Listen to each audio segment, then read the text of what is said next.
Hi everyone, welcome back to the Hollywood Actors Guide to Surviving the Film and Television Industry. This is your host, Jennifer Lynn Warren. Welcome back to the podcast, everyone. So let's talk about how acting teachers can make me very angry. If you haven't been angry at an acting teacher, what are you doing? You're not in class. But I'm going to talk about some of my frustrations and how I hope that you also deal with it. Acting teachers who make the craft seem mysterious and intangible are infuriating. If you're in a class in which your teacher is telling you that there isn't a craft, there are no ways to get into character, that it's all just this weird thing and you either got it or you don't, kid, then you're not in an acting class. You're at a place where somebody can have their ego stroked and take your money. Get out of that class. It's not a class, not an acting class, because there is a craft. There is literally a craft to it. It's as natural as child's play, but there are things you can do to unlock yourself to be able to relax to get back there. There are gateways. There are gateways into character. That is why it's called a craft. I'd also like to bring up the fact that the average cost of a year of college, taking several classes with certified teachers and earning a degree, is $9,687 a year on average. The average cost per year of a once-a-week acting class, so not even like 3 times a week or 2 times a week like you would have a college class, but a once-a-week acting class, is $3,120. And that's just taking a class from one teacher. Several of us take like improv with acting and et cetera, et cetera. And it's an interesting observation. As someone who's still paying off my college acting degree, and I still feel like I learned more about acting in my college than I did in any other, quote, acting class in Los Angeles or New York, it's an unfortunate thing that this career favors the rich. And B, this is some wonderful information to have in your back pocket. If you have a teacher who does not seem to be available to you, or they want to walk around with this air of mystique themselves and think that they're better than you. And if you're paying money to somebody, your average cost of a class is going to be like $600 per 10 weeks. That tends to be average, which is where I got the $3,120. Yes, some classes are cheaper and a lot of classes are more expensive if you're going after names. But they owe you. They owe you. And if they are an intelligent person and you come at them and you're like, listen, I am paying you more than I would pay an accredited college teacher, and I'm not even getting a degree, you can at least give me some, like how like when you go to college, they would have, time that you can schedule to go into the office to have a one-on-one with that teacher. I feel that should always be included in every acting class, even if they're a casting director or whatever they are. It is not unreasonable to, at the very least, answer emails if you have specific personal questions. You are there to learn, and you are there to learn a craft. And so I just want to get off this bitch fest that I am on.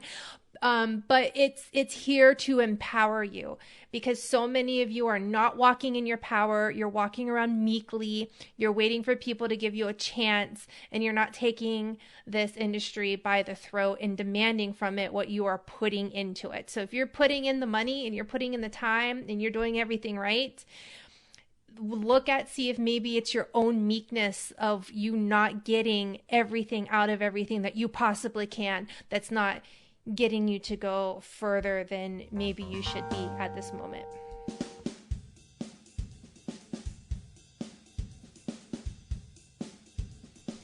Are you on weaudition.com? Why not? I actually had one of my actors that I coach on there very often call me from his acting class. I don't know if he left class or he was in a Zoom class and just kind of walked away from his computer, but had me work on a scene and figure out what the teacher was trying to get him to do, because he couldn't figure out what it was that the teacher needed. And so he went on the We Audition, grabbed a coach for 10 minutes, worked it out, and then was able to go back to class and to, give the teacher the because sometimes people don't always explain things the right way to us, but then somebody else explains it and they go, oh, that's what they mean. So We Audition is a wonderful resource for auditions or rehearsals. I'm going to use it today for an audition I have. That's weaudition.com. Use promo code HAG25 to get 25% off, HAG25.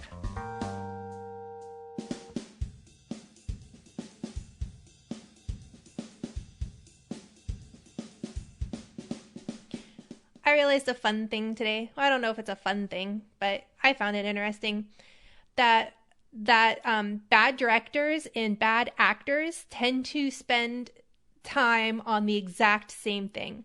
They spend time on making the film or making their outfit look cool. They spend time on making sure their lighting is absolutely perfect with great shots, and they don't do first things first, which is figure out the story. And if you go into an audition story first and your acting is on point, it is not going to matter if you wore the right shirt or not. Now, should you try to wear the right shirt? Abso-freaking-lutely. I'm not saying not to, but I'm saying that some of you read a script once and you're like, oh, I know what shirt would be great. And then off you are, you're running away, you're getting your makeup, you're done, your hair done, your clothes done, vaguely really understanding the script. And you may actually be making some really bad choices because you haven't sat down and figured out the story first. So figure out the story. And that's the same thing if you're going to direct something. You have to figure out the story first. Then figure out your character's objectives. If you're a director, you figure out all the objectives of all the characters and all the story. If it's your audition, then you're figuring out your character's objective. Then figure out the cinematics and the lighting and the makeup and the hair and all of that fun stuff. That comes last.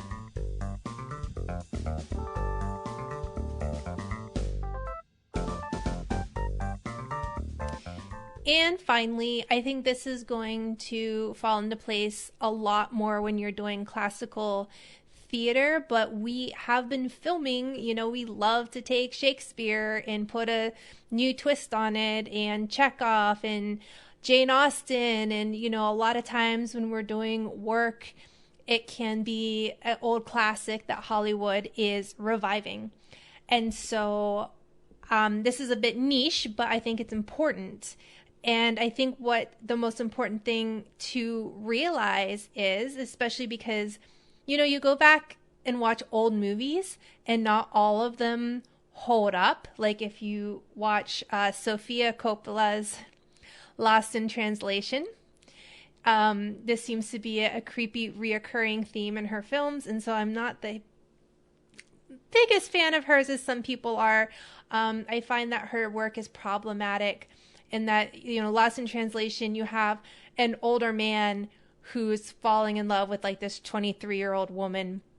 Very recently, she did a film called On the Rocks, which the more I think about that film, and spoilers ahead if you haven't watched it, the more I think about the film, the more I hate it.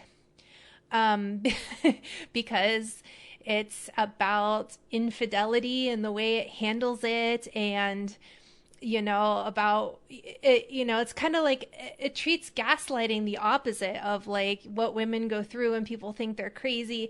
It kind of flipped it on its head, but then like the message that I kind of got from the film was, if you feel like you're being gaslit by your husband, you should just trust him.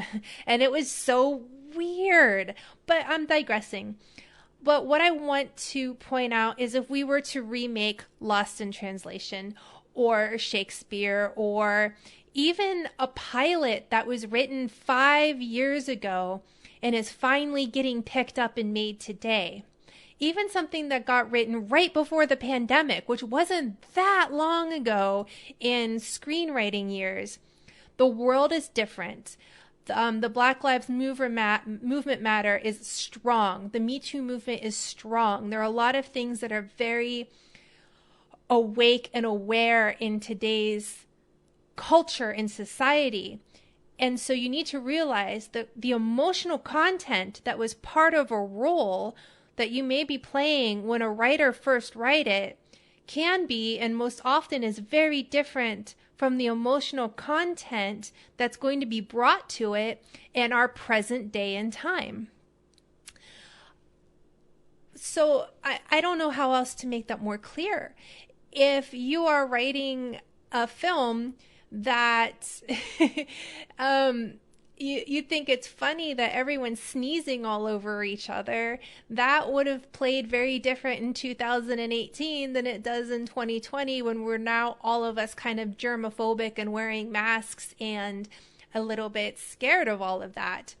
Just like, you know, jokes about marital infidelity or the hot secretary in the office. Those types of jokes are going to land much different in the post-Me Too movement than in the pre, when writers could get away with that kind of insensitive stuff. We no longer have a tolerance for it.